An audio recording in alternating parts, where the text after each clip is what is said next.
Anime America Anime Awards are here, but we want your input too. If you'd like to vote for the best anime of 2021, just click on the link down below and place your votes. The top 5 shows that get voted will be mentioned under the fan favorite category for the Anime Awards coming soon. Needless to say, you will only be voting for new shows that debuted from Japan in the 2021 lineup, so no sequels, remakes, or shows that carried over from 2020. You hear that, Crunchyroll? We already know you're gonna give everything to Demon Slayer and My Hero Academia next year. I'm just saying, I'm calling you out right now. Anyways, the Anime Awards will be ready soon after this video, so vote now while you still can.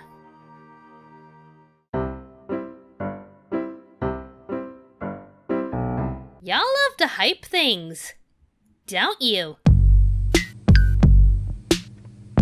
Welcome back to First Episode Impressions, where I watch the first episode of an anime and feel the need to talk about it. Before we get started, I would like to make an announcement. As of now, First Episode Impressions will be returning to its original roots. Last year, I struggled really hard to make seasonal reviews for the 2021 lineup, and it honestly felt like a gigantic chore. Having to watch the first episode of every anime is one thing, because that's my job, but to then talk briefly about each show, whether I cared for them or not, felt like a tiresome feat that just exhausted me. Not to mention, the 4 videos I made covering each season didn't really grasp too much of your attention compared to some of the other videos I've made. And also, let's face it, Gigook does this thing a million times better than I ever could. So even though I won't be covering every anime per season, I will make separate episodes for the ones that really stood out to me, for good and bad reasons, or at the very least, the ones you really want me to talk about. With all that said, y'all seem to really like this one. Out of all the winter 2022 anime, the one that has seriously walked away with the most amount of hype is Sono Bisukta wa Koi Suru, aka My Dress Up Darling.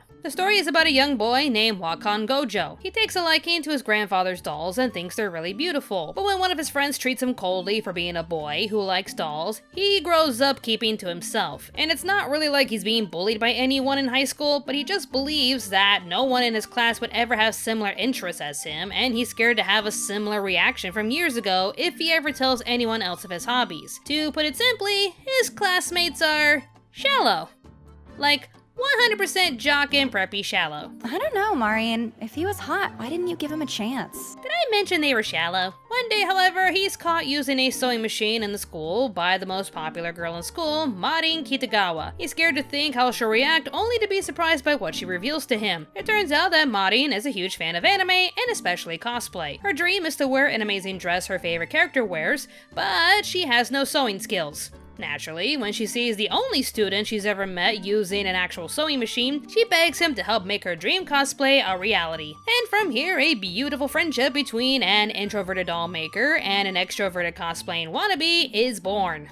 Before I go into my rant, let me make one thing perfectly clear. I think this show is good. For what it is, it's good. And let me remind you all that at my age, I have to tell myself that even though I have seen this plot before, I know this is made for the newer generation to be inspired by and to love. It is made mostly for them, not really for me, but I can still watch and enjoy. No matter how many times it's done, there's always going to be a new show centered around an introverted individual thinking no one can ever like them until they meet a ray of sunshine that can inspire them to follow their dreams and to feel safe enough around this person despite telling them everything about them. It's an emotional and relatable story that reaches to a lot of people who've experienced childhood embarrassments, anxiety, and bullying. That being said, I can't help but think the show's overall message about being true to yourself and that people who tease others for their hobbies are uglier than anything in the world is a little too on the nose. Why be rude about it? Making fun of the things people like is not hot, right? Girl. Yeah, I'll take lines no high school girl has ever said for 200, please.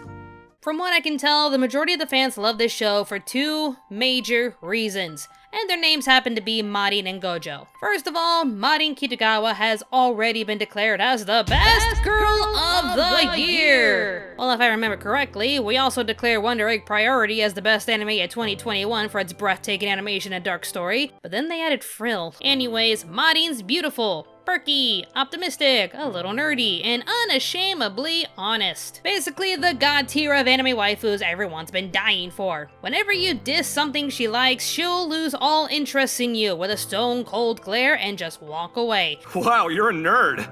A hot nerd, though. At least I'm not a stalker.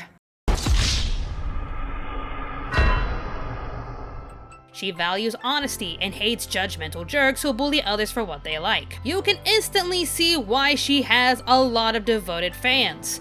But here's my perspective on her character. Where have you been? Where have you been? I'm here now. And where were you 20 years ago? 10 years ago? Where were you when I was new? When I was one of those innocent young maidens you always come to?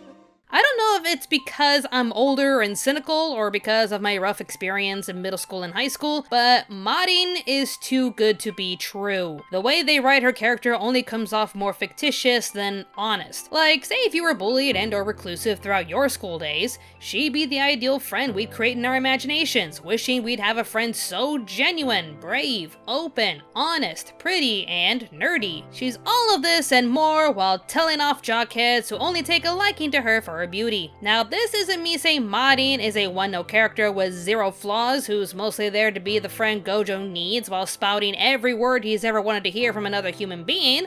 Far from it. I'm mostly just imagining the writer of this series creating this character because, well, we all wanted someone like Marin as our friend. We all wished we could have someone who could treat us like human beings first, rather than judge us for our hobbies. Hence why I'm saying she's too good to be true. Her dialogue is too on the nose, while her personality traits make her more like a saint rather than a high school girl. And again, to make this 100% clear, this doesn't mean I think the show is bad. If anything, it comes off more as a fantasy than a school life anime, and it's extremely dead on with its message with how precise the dialogue has to be. But this is still an emotional story with a delightful character we'd all wish could exist, accompanying a message that has to be told over and over and over again. Speaking of which, if people found out what I do, they would either laugh at me or hate me, so I stay quiet. Maybe it would be better if I wasn't here at all. the overall message of being honest with yourself despite what your peers have to say has been taught to us since grade school. In every cartoon we've watched since childhood, there's bound to be that one episode teaching us to be ourselves and would feature the main character afraid of being bullied for liking something that's against the norm. That's basically the embodiment of this series and our main character, Gojo. But here's the thing. Can you think of anyone taking the morals and lessons we learned as children and taking them to heart when we get older? Needless to say, it hardly ever happens. No matter what we do, we're bound to face people who judge us for what we like because, one, they either don't understand anything that we like, or two, they're suffering from a common case known to mankind known as superiority complex. The reason why My Dress-Up Darling is pulling at heartstrings more than most other mediums is because the message involves a boy liking dolls. Sadly, it feels like no matter how many times we remind society to encourage the hobbies and career choices our children make, there's bound to be many parents, family members, and individuals pressuring their boys to follow certain careers. In most cases, they encourage their sons and nephews to pick a profession that'll guarantee a good income, whether they like the job or not. This is a scenario I've sadly seen way too many times with most of the men in my life, and I'm still sad to see it happening today. While I would ask why his grandfather is more respectful as an artist creating these dolls, and Gojo grows up feeling insecure because one girl mocked him for liking dolls, I'd be missing the entire point. Gojo has no friends and low self-esteem because he believes no one will take him seriously and would be mocked because he loves crafting dolls and sewing dresses. Even if he's been encouraged by his grandfather and has probably seen several male artists achieve greatness in the arts, that one moment alone severely traumatized him and closed his heart up to everyone, making him fearful of other people's reactions. What's wrong with you, Wakana? Dolls are for girls. Boys aren't supposed to play with them. You're not my friend. I hate you. Thankfully, he has someone like Marin to be his new friend as they work together towards making her amazing cosplay. But sadly, there are too many Gojos in this world and not enough Marins to help them. Okay, wow, I went a little dark there, but yeah, I digress. So overall, even though I've seen stories like this before, I can at least appreciate the direction it's going. Even if we've been told over and over again to support each other and encourage each other's hobbies, we're still finding individuals being bullied and judged for the things they like. I've been in this situation before, and I'm sure several of you have been in that situation too. In this case, it needs to be said loud and clear for the ignorant few in the back, that if women are allowed to like things society classifies as masculine, then the same can be allowed for men liking things classified as feminine. This is not too impactful, but it's getting a lot of hype because this is a comfort anime. We, the audience, can relate and feel like we're in Gojo's shoes and feel relief towards a character as open and accepting as Marin. For my first episode impression, I plan to watch more of My Dress Up Darling, and I recommend this show for all of you to check out.